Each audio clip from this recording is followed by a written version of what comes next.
Hey, thanks for joining me again. If you're new here, welcome for your first time. We are here today to talk about setting up an indoor pond with an under gravel filter. And this is going to be the ultimate indoor ecosystem that is basically self sustaining. And here's the key: super low algae. So, right over my shoulder over here, you actually see the end result happening right now. And that pond was a pond I've had running for a long time, and I had it with a nutrient rich substrate capped with sand, and it was doing okay.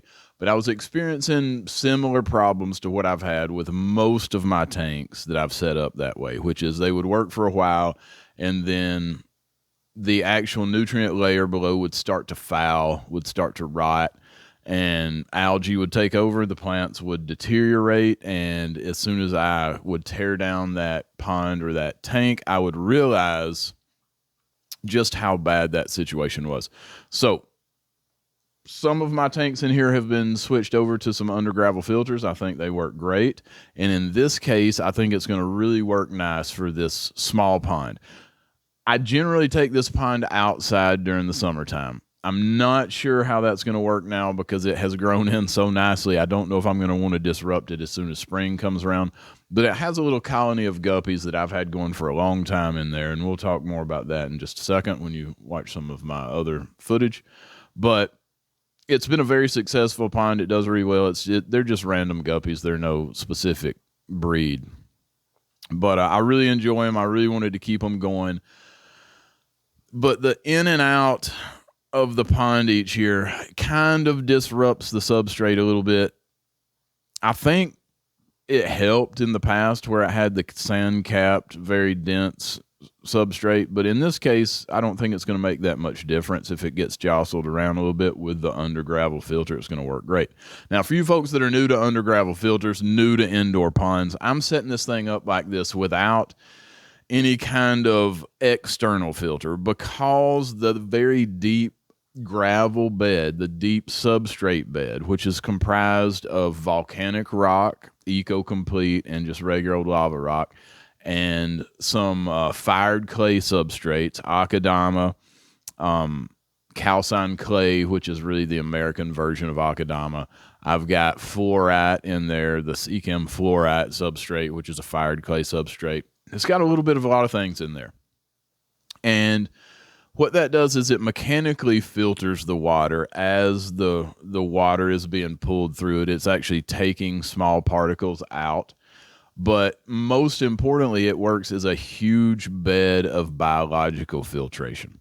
So once the beneficial bacteria get built up in your substrate, the under gravel filter is, I'm hesitant to make any claims, but in my opinion, it's probably the best or the next best option to a bog filter. If you've watched any of my Mandaka videos, I've got a lot of ponds outside that get a lot of sun, and the ones with the bog filters have zero algae. The water is crystal clear all year round. They look really great. They function really well. The fish are super healthy. The under gravel filter we're going to construct here in this indoor mini pond or patio pond, wherever you want to put it, is going to basically function the same way as a giant bog filter outside in a big pond. That biological filtration, that mechanical filtration is going to really work to keep our water sparkling clear. Sparkling clean, sparkling clear. I don't know what I'm trying to say here. Anyway, as it sits right now, we're about 2 to 3 weeks out from when I set this up. So I'll come back at the end of the video and show you how it looks right now. But let's get right into this, and let me show you how I put this thing together. So here's this guppy pond. I'm going to move these plants out of the way. We're going to tear this guy apart because I'm tired of bringing it in and out the way it is now. Like I was just saying, but these guys are some really cool guppies. They've been living in here for several years, maybe 5 years at this point. So let's get this thing broke down. We'll get it redone with a more long-term substrate. There's a lot of shrimp in there I'm gonna have to get out. A lot of snails, a lot of guppies.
So I got our tub cleaned out.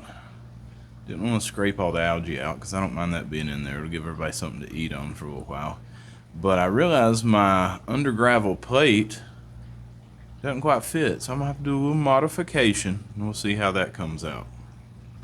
A little bit of razor blade, a little bit of razor blade, a little bit of motivation. Fits perfect. I don't think it's gonna matter that it's got those little exposed areas because I'm putting a lot of lava rock here in the bottom.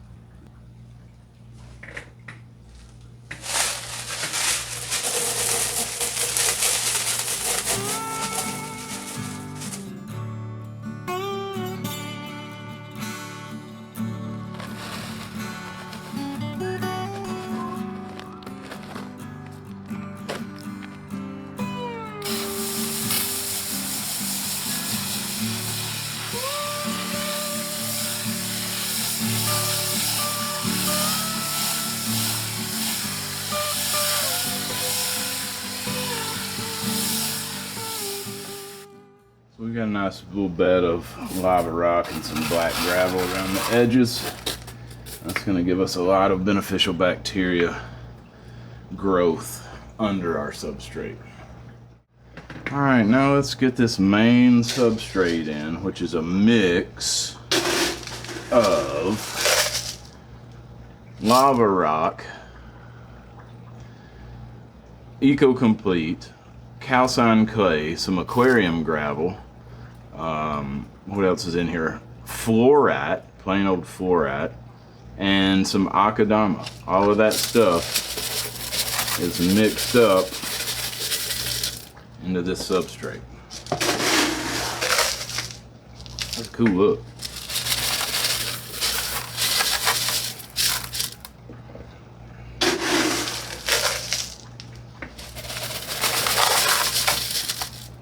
So in this one I use some aquarium gravel, just because this is a pond.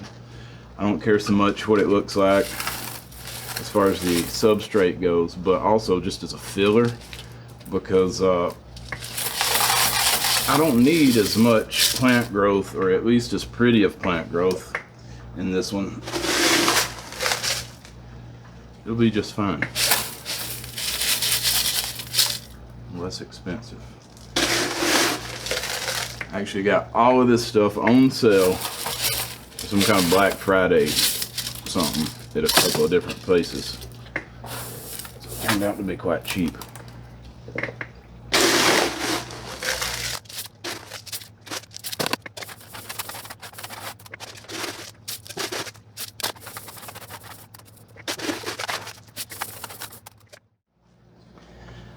So I'm hoping to use this big piece of driftwood that I pulled out of another tank. It is waterlogged and has a cool little group of plants already growing on it. So let's see what we can do with it.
Alright, now that it's about halfway full, I'm going to stop the water and get these plants that I took out of here planted back into it.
So as you see there, I squeezed out the sponge filter that was in this tank before to season everything, so to speak, even though it was all covered in beneficial bacteria already. That's going to help things just get going in the most positive way. There's already some little hitchhikers. Those guys snuck in with the plants. So here's our final setup. I got my plants put back a little bit. I still got to do some cleaning up of the floor and such. But this is our final little setup. It's not cleared up yet, so we'll come back in a minute and I'll show you what it really looks like. But I want to talk about these plants for just a second. Again, this driftwood was in a tank before, so it's well seasoned. It's been underwater for years at this point. And it has this rabbit's foot fern growing right in its little cracks there, living right off that, and there's a spider living in there. This is a whole little ecosystem. And that's of course a orchid. And then we've got the hemigraphis, which is kind of falling down over here. It's gotten wet and a little beat up, but that's a hemigraphis over there, dragon's tooth, I think, or dragon's tongue, something like that's the common name. And then we got Ficus pumila, which is the creeping fig on both sides over there, and some fountain grass, some tropical fountain grass that I put back there in the back. And it is in one of those little planter boxes that you can get off of Amazon or eBay, and they work really well. I use them in combination with different things all the time. I really like them.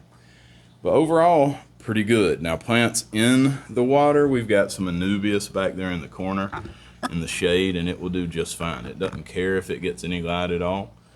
Most of what you're seeing down there is all Ludwigia, a couple of different varieties of Ludwigia.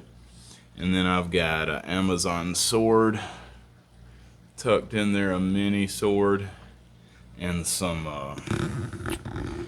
dwarf Sagittaria scattered around, so it'll grow in, but that Ludwigia will just go crazy. It loves my water. And then my undergravel filter is just churning out a steady stream. You see all the guppies swimming into the current there, into the flow that's being produced by that air stone pulling water up through that output tube.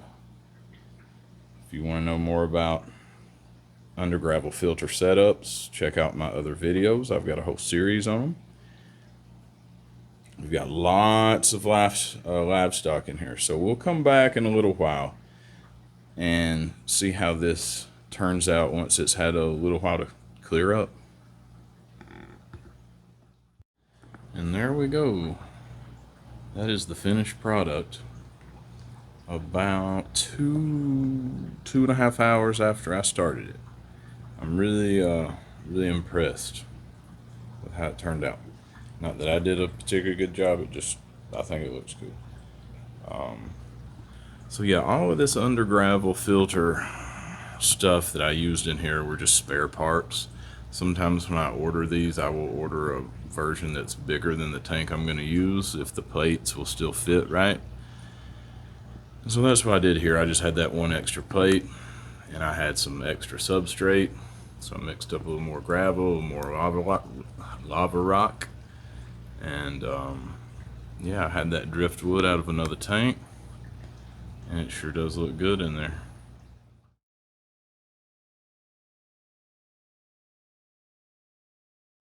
So here's my little guppy indoor pond. I am thrilled at the way this has turned out.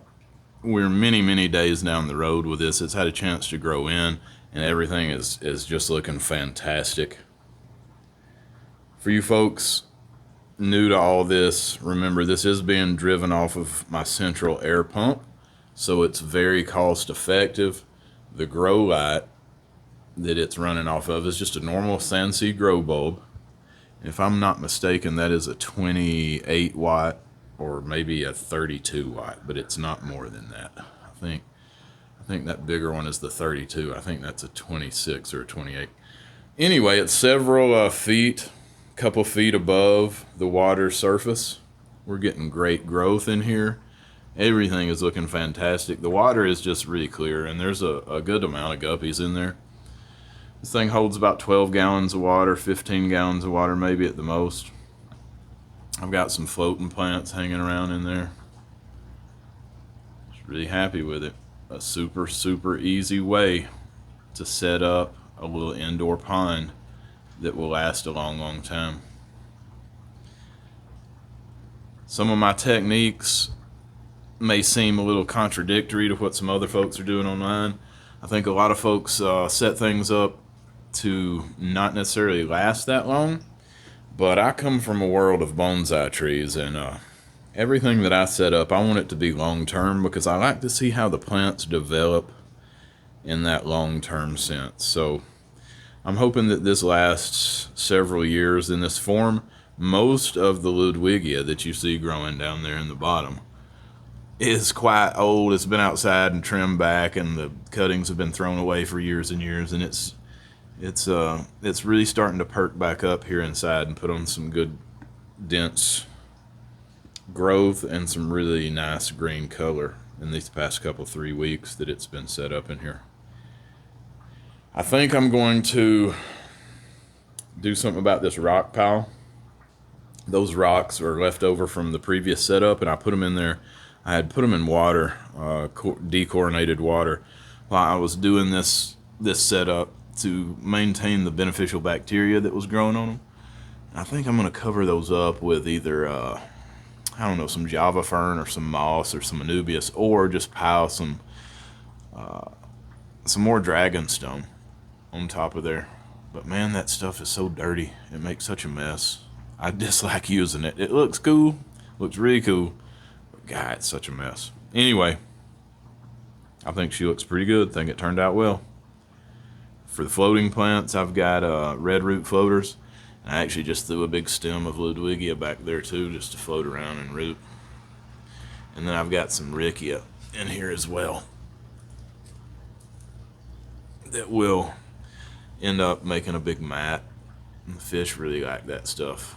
Creeping fig is looking fantastic. Rabbit's foot fern. Pretty cool.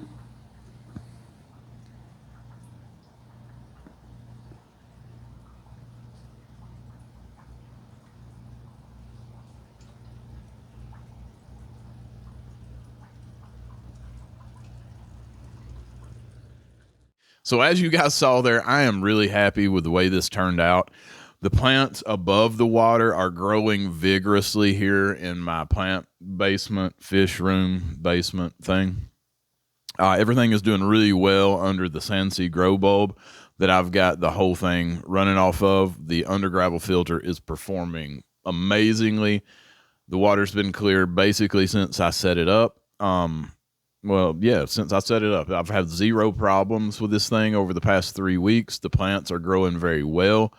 The only real drawback to this whole thing is it's the dead middle of winter. It's Christmas time. Me and Santa Claus are hanging out. It's right before Christmas. And I don't use heaters in most of my fish room here. There's only 2 tanks I have in here that run off heaters, which is a 40 breeder right here, and then the half-lit Tetra tank that's the 60-gallon breeder directly behind me on top. Those are the only 2 tanks in here that are heated, and they're still only about 66, 68 degrees. So the plants down on the floor here in my basement, and the guppies do just fine. I don't understand it. I've tried a lot of things. They seem to be just fine with the water temperature at about 58 right now. It seems ridiculous. I don't understand how they stay healthy, but they're very active. We were just looking at them all winter long, which here in the Southeast is going to be on a normal year, really December, January, February. This year it's been particularly cold, so we had a record lows in November. I'm hoping we have a mild springtime. But yeah, everything is doing great. I'm really impressed. The fountain grass is blasting out. The creeping fig above the water is really growing well. And then all the plants in the actual pond have really perked up and are putting on new growth as this goes on. So I hope you guys enjoyed it. Please subscribe to my channel. That's what enables me to come and hang out with you guys and make these cool little videos. Like my video if you thought it was worth anything, and leave me a comment. Tell me what you think about the indoor pond with the under gravel filter. It's oftentimes overlooked by the fish keeping community. The under gravel filter's got a lot of hate. If you thought that it looks neat, take a stab at it. It's really easy to get these set up. They work really well. They have gotten a bad reputation mainly because there's not much to sell you once you buy the initial thing, and it's very cheap. That's less than $20 to set that up, and that filter will last forever. So yeah, thanks for joining me today. I sure do appreciate it. It's always fun hanging out, and Merry Christmas. We'll see you guys next time.